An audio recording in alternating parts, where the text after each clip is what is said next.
Представляю нам Джеймса Кокса, сначала на русском, а потом, уважаемых наших докладчиков, представлю на английском. Джеймс Кокс, владелец компании Earth 316. Вы сейчас все, я думаю, видите, кто в своих местах буклеты, которые внесли наши докладчики. Там вся есть информация о компании. Это американский эксперт по недвижимости. Джеймс имеет огромный международный опыт работы в сфере недвижимости, работал с брендом и скаутом в США, занимался развитием кондоминиумов класса люкс в Европе, Азии и Карибском регионе, и также в городе Нью-Йорк. Второй наш докладчик Элисон Сколар, глава практики по недвижимости юридической фирмы Woods of Sink. Признанный эксперт по недвижимости, занимается комплексными юридическими обеспечениями сделок. Так что, я думаю, будут встречные вопросы. Мы постараемся преодолеть языковой барьер. So let me introduce James Cox, real estate broker and owner of the company Earth 316. James has both local and international real estate experience, ranging from the Ritz-Carlton brand in the United States to luxury condominium development in Europe and the Caribbean and Asia. Elson Scholar, as the head of Guzov of Sings real estate practice, Elson Scholar handles all aspects of real estate transactions.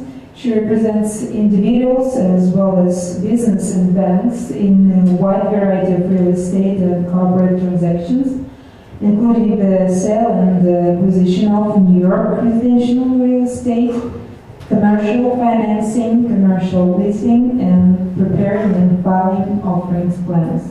So you are welcome, you can start. Thank you. Good morning. I was really pleased to be invited to speak with you today about our experience, particularly how our educational backgrounds have prepared us for the careers that we're in now. And when we talk about your education enabling success, I think it goes far beyond just your formal education in school, but what we learn in our jobs and our work and our environments, and translating that on a daily basis for success. My education background, I have a master's degree in international business and finance from New York Institute of Technology, and I'm actually currently doing a research degree in organizational leadership with Gonzaga University. And that combined with the experience I've had around the world in real estate and other fields has really helped us to develop our new company that we've just started this year, Earth 316. I started my work history in the airline business. I worked for 10 years on the west coast of the United States, in the Soviet Far East, and lived in Magadan and Khabarovsk for 3 years, which always seems to be a shock and a surprise to people in Russia.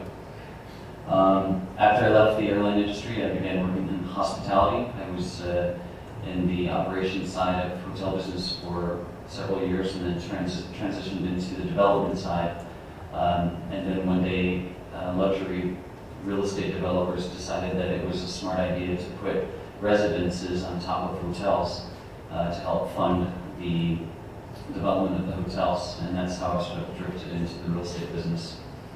One day, a Kazakh developer came to New York and asked me to move to Kazakhstan, which I did in 2005, and worked developing more than 1.5 million square meters of sellable space in Almaty, which was very successful at the beginning and quite a disaster at the end, which I'll get into a little bit further.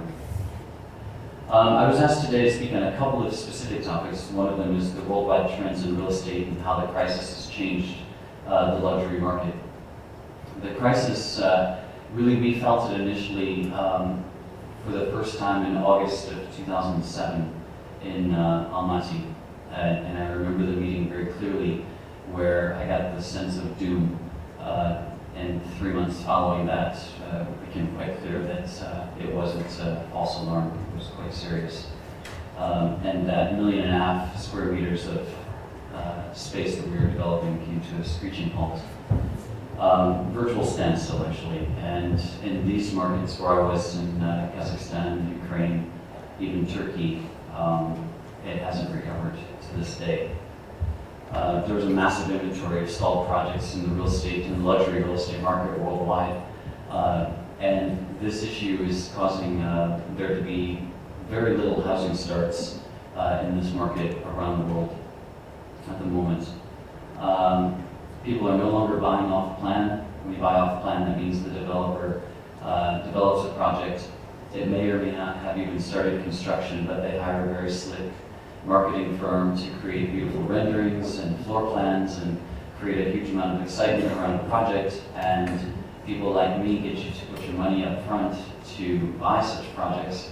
And what happened in the past few years is that a lot of these projects never came to fruition. A lot of these deposits have gone missing, particularly in places like Kazakhstan. So there's a lot of fear in the market these days when it comes to such projects, and quite frankly, when I see that somebody's developing a new luxury real estate project anywhere in the world, I pretty much kind of just laugh, because it's most certainly, in 99% of the cases, going to be stuck. Why? Because there's a huge amount of available inventory in this segment in the market today. And until this is absorbed throughout the world, there's not going to be room for any new projects. Not to mention the fact that there's no longer any trust amongst the end users that such projects will ever come to full completion or receive a certificate of occupancy. So the plan, has been in the past that these off-plan sales would fund projects. This isn't available anymore.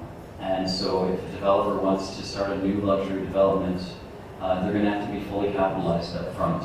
No bank is going to become involved with somebody that doesn't have the wherewithal to see a project through from the beginning to the end. And we can't rely any longer on deposits, upfront deposits, to fund our projects going forward. And I think now that developers are looking at markets from a more rational perspective. For several years we had a crazy environment. In Kazakhstan, for example, we started our pricing on the first project I started, 420 residences at $4,000 per square meter. Those 420 residences were quite enough for the city of Almaty, with 1.2 million residents in the city. 15 million people in the entire country. That's the size of the continental United States. And we had over 1 million square meters of space we were developing. Ridiculous. Up to $18,000 per square meter when I left Almaty. The average per capita income for the entire country of Kazakhstan is less than $3,000 per year. And we had enough real estate in the pipeline to supply every single person in Kazakhstan with at least 1 meter of space at $18,000 per meter. So we were asking 6 times the annual income for people to buy 1 meter of space. And this is the craziness that we experienced there. Why? Because you have a lot of people that were visionaries. Not a lot of people, you have a few visionaries. And unfortunately, the visionaries weren't adept at management. And I understand a lot of people here are involved in management studies, business MBA programs. And our firm only had one individual that had a business background.